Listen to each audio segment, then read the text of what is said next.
ये 13 दोष ऐसे हैं जिसके जीवन में होंगे तो उसको कभी शांति, कभी सुख, कभी ऐश्वर्य ये टिकेगा नहीं और दुर्गति निश्चित हो जाएगी। बहुत ध्यान से सुने। एक श्लोक में 6 दोष और दूसरे श्लोक में 7 दोष। उपासक को कभी इन दोषों को अपने अंदर टिकने नहीं देना चाहिए। और जो संसार के मार्ग में चल रहे हैं, अगर इन दोषों में चलेंगे तो वो जो आपके पुण्य कर्मों से ऐश्वर्य है भी वो नष्ट हो जाएगा। आप दुख, चिंता, शोक से ग्रसित होकर बड़ा दुख में जीवन व्यतीत करेंगे और आपकी गति बिगड़ जाएगी, दुर्गति हो जाएगी। विकत्थनः स्पृहायुर्मनस्वी बिभ्रत् कोपम चपलो अरक्षणश्च एतान् पापाः षण्णराः पाप धर्मान् प्रकुर्वते नोत्र सन्तः सुदुर्गे संभोग संविद विषमोति मानी दत्तानुतापी कृपणो बलीयान् वर्ग प्रशंसी वनितास्तु देष्टा एते परे सप्तनशंस वर्गाः। जो अपने मुख से अपनी बड़ाई प्रशंसा करता है, ये 13 लिख लो दिमाग में, डायरी में, क्योंकि ये नोट हो रहा है, आवाज डाली जाएगी, आप बार बार सुन, इनसे बचिए। अपनी बड़ाई, अपनी प्रशंसा कभी अपने मुख से नहीं करना, नहीं तो आपके पुण्य नष्ट हो जाएंगे, बुद्धि भ्रष्ट माने गिर जाएगी। अगर परमार्थ में चल रहे तो भी, और व्यवहार में तो पुण्य नष्ट हो ही जाएंगे। बुद्धि गिरी हुई तभी ऐसी बात होती है। और यह दोष बहुतायत है, ये बहुत प्रभावशाली है, अपनी बड़ाई मारना। इसको देख लो, पकड़ो, सत्संग है। अपने मुख से कभी अपनी बड़ाई ना करना। अगर कोई अपने मुख से अपनी बड़ाई करता है तो उसके सुकृत नष्ट हो जाते हैं, बुद्धि भ्रष्ट माने गिर जाती, पतित हो जाती है, फिर निर्णय ठीक नहीं। अगर हमारा सारथी, हमारा ड्राइवर मूढ़ हो तो कहीं भी हमको गिरा देगा, तो वो बुद्धि भ्रष्ट मतलब गिर जाती है, निर्णय करने लायक नहीं रहती। अपनी प्रशंसा अपने मुख से करना। दूसरा, लोलुपता, ये वृत्ति नहीं होनी चाहिए। धर्म से चलेंगे, धर्म के द्वारा जो हमें प्राप्त होगा उसी से हम अपना भरण पोषण करेंगे। आपके बच्चे स्वस्थ होंगे, बुद्धिमान होंगे, परिवार में बहुत सुख और शांति होगी। भले दीपक की तरह जलो, बहुत काल तक रहेगी। लक्ष्मी जी भी आपके घर में बहुत काल, हम ये नहीं कहते कि बहुत नहीं, जितनी है बहुत सुख शांति से चलोगे। अगर लोलुपता करोगे, हिंसा, छल कपट, व्यभिचार, चोरी, ऐसे धन आ जाए, वो आएगा, लेकिन वो हाइलोजन की तरह आएगा, एकदम प्रकाश और फ्यूज, बिल्कुल अंधकार करके जाएगा। देख लेना, तुम्हारे जो सुख के हेतु हैं, तुम्हारा शरीर, तुम्हारे बच्चे, तुम्हारी पत्नी, तुम्हारा परिवार, उसको देख के तुम रात दिन जलोगे बिना आग के। ऐसे उनके आचरण होंगे, ऐसे उनके अंग होंगे, ऐसे उनके दिमाग होंगे, ऐसा उनका व्यवहार होगा। ये लोलुपता अगर उपासक में या किसी में है तो उसको नष्ट कर देती है। सावधान। तीसरा, यदि आपका अपमान होता है तो आपको उसे सहन करना होगा, उससे आपके पाप नष्ट हो जाएंगे। जो तनिक सा भी अपमान होने पर बहुत क्रोध करके दूसरे का अपकार करने लगता है, ये आपका पतन करा देगा, ये आपको फंसा देगा, हृदय जलेगा, अर्थव्यवस्था नष्ट होगी, पूरा परिवार दुखी होगा। जरा सा अपमान की संभावना में आप किसी से भी भिड़ गए, किसी से भी, वो ये प्रवृत्ति आपका पतन कर देगी। उपासक में तो अपमान सहना अमृत है, नीचा अपमानम सुधा, पर व्यवहार में भी ज्यादा उत्तेजित मत होइएगा। ये तो कुछ मिनट की बात है। अगर आपने उसे मारा पीटा, रिपोर्ट हुई कानून की, ओ फंसते चले जाओगे, अर्थ जाएगा, समय जाएगा, चिंतन जाएगा, बहुत तरह से हानि हो जाएगी। अगर आप सह गए तो आपका सहना उसके लिए आग बन जाएगा। उमा क्षमा साप होते भारी, तुम्हें दंड देने की जरूरत नहीं, उसका एक कर्म ही उसे दंड दे देगा। आप शांत हो जाइए, आप सत्संगी हैं, आप शांत रहिए। चौथा, निरंतर क्रोध और उसका चिंतन। बैठे बैठे बस द्वेषियों का चिंतन ही हो रहा है, अंदर क्रोध का चिंतन और द्वेषियों का चिंतन ही हो रहा है। द्वेष भरी बातें, द्वेष भरे क्रियाएं, उन्हीं का चिंतन करके जलते रहना क्रोध से। उपासक को तो क्रोध करना ही नहीं चाहिए, बहुत शांत। ठीक है, अभ्यास में कभी क्रोध हो सकता है, उसको फिर समन करो, अंदर से प्रायश्चित, जैसा कि अब गलती हुई, आगे नहीं करेंगे। और व्यवहार में भी क्रोध को आप पीना सीखें। अगर बार बार आपका क्रोध प्रकट होता ही रहेगा, आपका स्वभाव बिगड़ जाएगा, आपके पुण्य नष्ट हो जाएंगे और आपका जीवन नष्ट हो जाएगा। देने वाला उतना दे देगा आपको, आनंदित रहो। पैसा खर्चा, सब पूरे जीवन का विध्वंस मचा दिया क्रोध ने। कहीं भी आप देखो, किसी से क्रोध करके देखो, फिर देखो तुम्हारा भजन चल रहा है, तुम्हारी वो आनंद वृत्ति है नहीं, जलोगे और वो जलन और गुस्सा दिलाएगी, और वो बैठे बैठे जलो नहीं। ये क्रोध जो है, ये चाहे व्यवहार में हो चाहे परमार्थ में, दोनों की हानि करने वाला है। और आश्रित जनों की रक्षा ना करना। अगर कोई भाग कर आपके पास आ गया है, कोई पशु पक्षी या कोई मनुष्य, आपको चाहिए कि अब चाहे हमारे पहले प्राण जाए, उसकी रक्षा करें।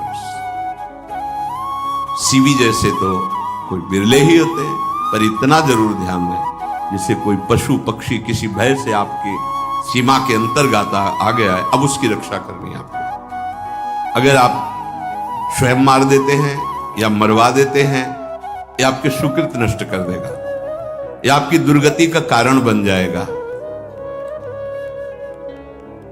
और जो पाप कर्म उत्साहित होकर करते हैं, उपासक को तो बहुत सावधान रहना चाहिए, पर व्यवहार में भी जो नहीं करना चाहिए, अगर वो पाप कर्म आपके द्वारा मन में प्रेरित हो रहे हैं, संकल्प बन रहा है, क्रियाएं हो रही, दुर्गति पक्की, पुण्य नष्ट हो जाएंगे, दुख अशांति बढ़ती चली जाएगी, कभी शांति नहीं प्राप्त कर पाएंगे। ऐसा नहीं कि जो मन में आवे सो करे। पापाचरण निडर और उत्साहित होकर करना, अगर ऐसे लक्षण है, निश्चित दुर्गति होती है। ये 6, अपनी बहुत बड़ाई करने वाला अपने मुख से, लोलुपता, तनिक से अपमान में सहन ना करने वाला, निरंतर क्रोधी और आश्रित जनों की रक्षा न करने वाला, और निडर हर्षित होकर पाप कर्म करने वाला। दूसरे श्लोक में 7 है, 6 7। 1, संभोग का ही चिंतन करना, संभोग में ही मन लगाना, संभोग दूसरी स्त्रियों के साथ करने की भावना रखना। संभोग, पहला है संभोग। रात दिन बैठे बैठे बस यही चिंतन करना, गंदी बातों का, गंदी बातें देखना, गंदी बातें सुनना, गंदी बातों का चिंतन करना। फिर अन्य माताओं बहनों के प्रति काम दृष्टि से देखना, कोई आ जा रही है दृष्टि से, काम भाव से देखना, भोग बुद्धि से देखना, निश्चित पुण्यनाश, दुर्गति। बड़े बड़े उदाहरण इतिहास में हैं, जिन्होंने ऐसा दृश्य नेत्रों से देखने की चेष्टा की, मन में संकल्प किया, भोगने का, नष्ट हो गए, चाहे वो कितने बड़े प्रतापी हो। ये दुर्योधन कोई साधारण थोड़ी है, भगवान व्यासदेव जी के द्वारा ही तो, भगवान व्यासदेव जी ही इसकी उत्पत्ति का कारण है। आप देखो, इतने महान पुलस्त जी ही उत्पत्ति का कारण है रावण की। बस यही ऐसे दोष हैं जिनके कारण जीव नष्ट हो जाता है। ठीक है, धर्मयुक्त काम भगवान ने आदेश किया है, आपका पाणिग्रहण संस्कार हो गया है, संतानोत्पत्ति की भावना से कुछ पवित्र तिथियों का त्याग करते हुए चर्चा में हुई है। एक नियम है, एक आदेश है शास्त्र का।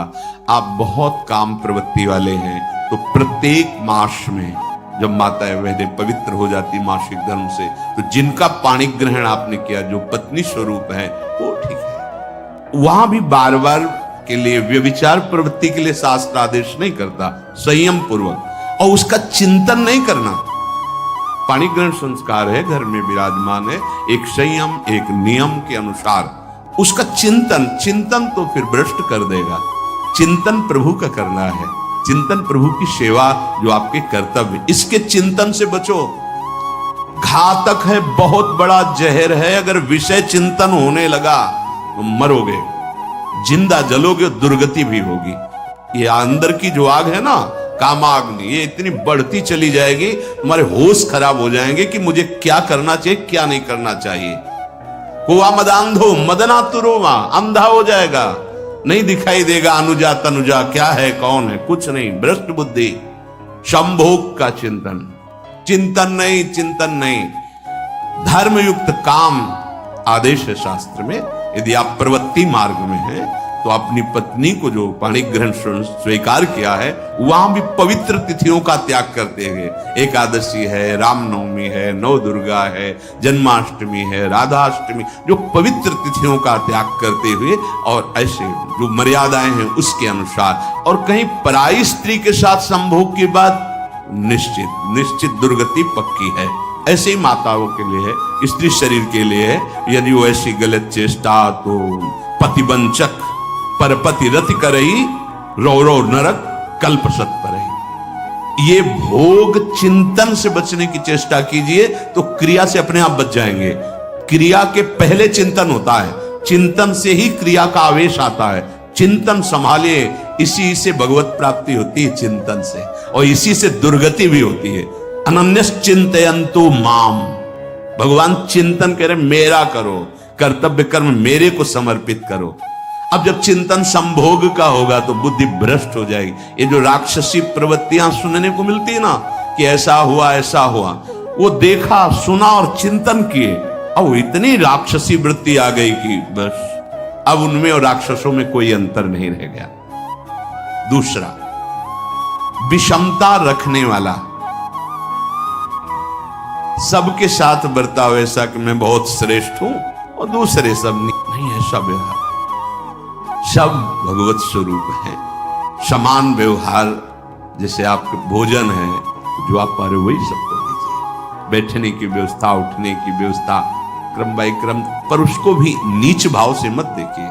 उस कोटि का उसको प्यार दीजिए, दुलार दीजिए, सम्मान दीजिए।